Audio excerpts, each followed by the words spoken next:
भगवान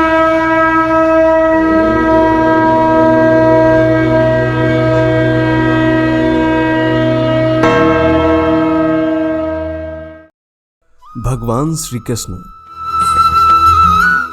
जिनकी लीलाओं को सुनकर आज भी जनमानस में प्रेम व आनंद का संचार रोम रोम में हो जाता है। भगवान श्री कृष्ण अपने आप में किसी रहस्य से कम नहीं है। कोई उन्हें योगेश्वर कहता है तो कोई रास प्रेमी, कोई गाय चराने वाला नटखट ग्वाला भी कहता है तो कोई गीता का ज्ञान देने वाला परमेश्वर। उनकी लीलाएं आज भी रहस्य हैं। मित्रों, आज हम आपको एक ऐसे ही रहस्यमय स्थान पर लिए चलते हैं जहां समय समय पर देश दुनिया के तमाम मीडिया वैज्ञानिक भी भगवान श्री कृष्ण का रहस्य जानने के लिए आए, परंतु रहस्य को समझ नहीं पाए और शीश नवाकर वापस आ गए। नमस्कार, मेरा नाम है धीरेन्द्र और आप देख रहे हैं दी साइंटिफिक हिंदू।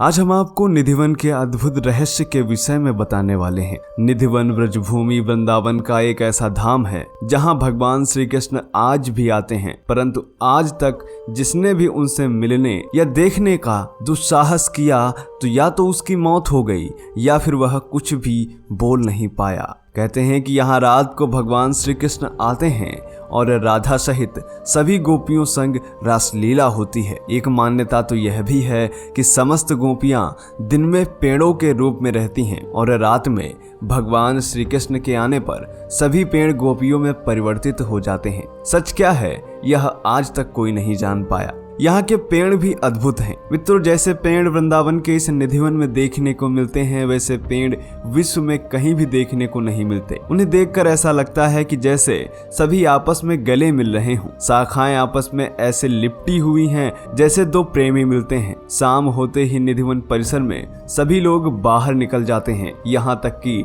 पशु पक्षी भी। निधिवन मंदिर में शाम की आरती होने के बाद दातून, वस्त्र, माखन, मिश्री आदि रखकर सेज लगा दी जाती है। उसके बाद मंदिर को बंद कर दिया जाता है। चारों तरफ से ताले लगा दिए जाते हैं और पुजारी भी यहाँ नहीं रुकता, वह भी अपने घर चले जाते हैं।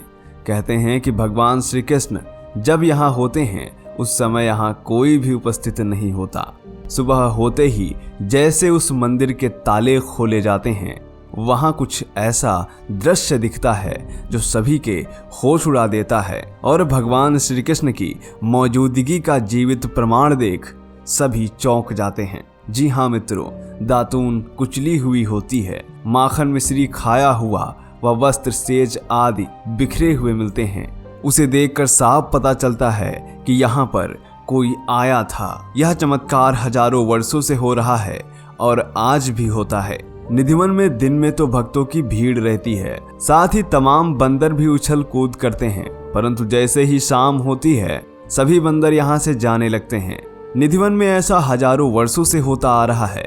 तो मित्रों, यहाँ पर यह प्रश्न खड़ा होता है कि आखिर आज तक कोई भी भगवान श्री कृष्ण को देख नहीं पाया और जिसने भी यह चेष्टा की वह या तो पागल हो गया और या तो उसकी मृत्यु हो गई। तो आखिर प्रश्न यह उठता है कि भगवान अपने भक्तों को दर्शन क्यों नहीं देते। तो मित्रों, कलयुग के मनुष्य में वह आचरण व सामर्थ्य नहीं है कि वह परम पिता परमेश्वर भगवान श्री कृष्ण का साक्षात दर्शन कर सके, क्योंकि प्राचीन ऋषि मुनि हजारों वर्षों तक त्याग और तपस्या में लीन रहते थे, तब जाकर भगवान का दर्शन उन्हें प्राप्त होता था और कईयों को तो वह भी नहीं। और आज का कलयुगी मनुष्य जो ना कि त्यागी है और ना ही तपस्वी है, ऐसे में आज का तामसी प्रवृत्ति वाला मनुष्य कैसे भगवान का दर्शन कर सकता है।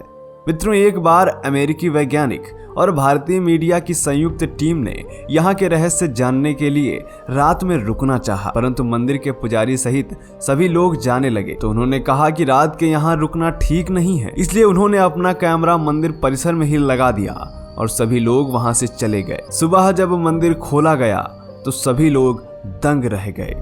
शाम के आरती के बाद जो दातून रखी गई थी वह गीली हो चुकी थी, बिस्तर आदि बिखरे हुए थे। यह सब देखकर उन्होंने अपना कैमरा चेक किया तो उनकी हैरानी का ठिकाना ना रहा, क्योंकि उनका कैमरा कोई भी फुटेज नहीं ले पाया था। ऐसा लग रहा था कि जैसे रात में किसी ने कैमरा बंद कर दिया हो। इसके बाद अगले दिन एक बार फिर से कैमरा लगाया गया, लेकिन फिर भी वही दोहराया गया। वह कैमरा कोई भी फुटेज नहीं ले पाया। अंततः सभी वैज्ञानिक व मीडिया कर्मी भगवान की महिमा को शीश नवाकर वापस लौट गए और निधिवन का रहस्य ही रह गया। आज से लगभग 2 दशक पूर्व संतराम नामक एक राधा कृष्ण भक्त था, जो जयपुर से वृंदावन यहाँ के बारे में सुनकर आया था और वह भगवान की भक्ति में इतना खोया था कि उसने निधिवन में रात को रासलीला देखने की ठान ली और रात में छुपकर चुपके से निधिवन में बैठ गया। और सुबह जब मंदिर खोला गया तो वह बेहोश पड़ा हुआ मिला। उसे जब होश आया तो वह अपना मानसिक संतुलन खो चुका था और कुछ भी बताने की स्थिति में नहीं था। कहा जाता है कि इसी प्रयास में इससे पहले भी कई लोगों की मृत्यु हो चुकी है। निधिवन में तुलसी व मेहंदी के पेड़ ज्यादा हैं, परंतु यह सामान्य तुलसी के पेड़ से भी बिल्कुल अलग हैं। यहाँ काफी बड़े आकार के ऐसे तुलसी के पेड़ भी हैं जो कहीं नहीं मिलते हैं। तो मित्रों, आज हमने बात की निधिवन के रहस्य के बारे में, जिससे दुनिया की कई वैज्ञानिक टीमें भी हैरान रह गईं। आपका इस पर क्या सोचना है, कमेंट करके बताएं। जय हिंद, जय भारत, वंदे मातरम।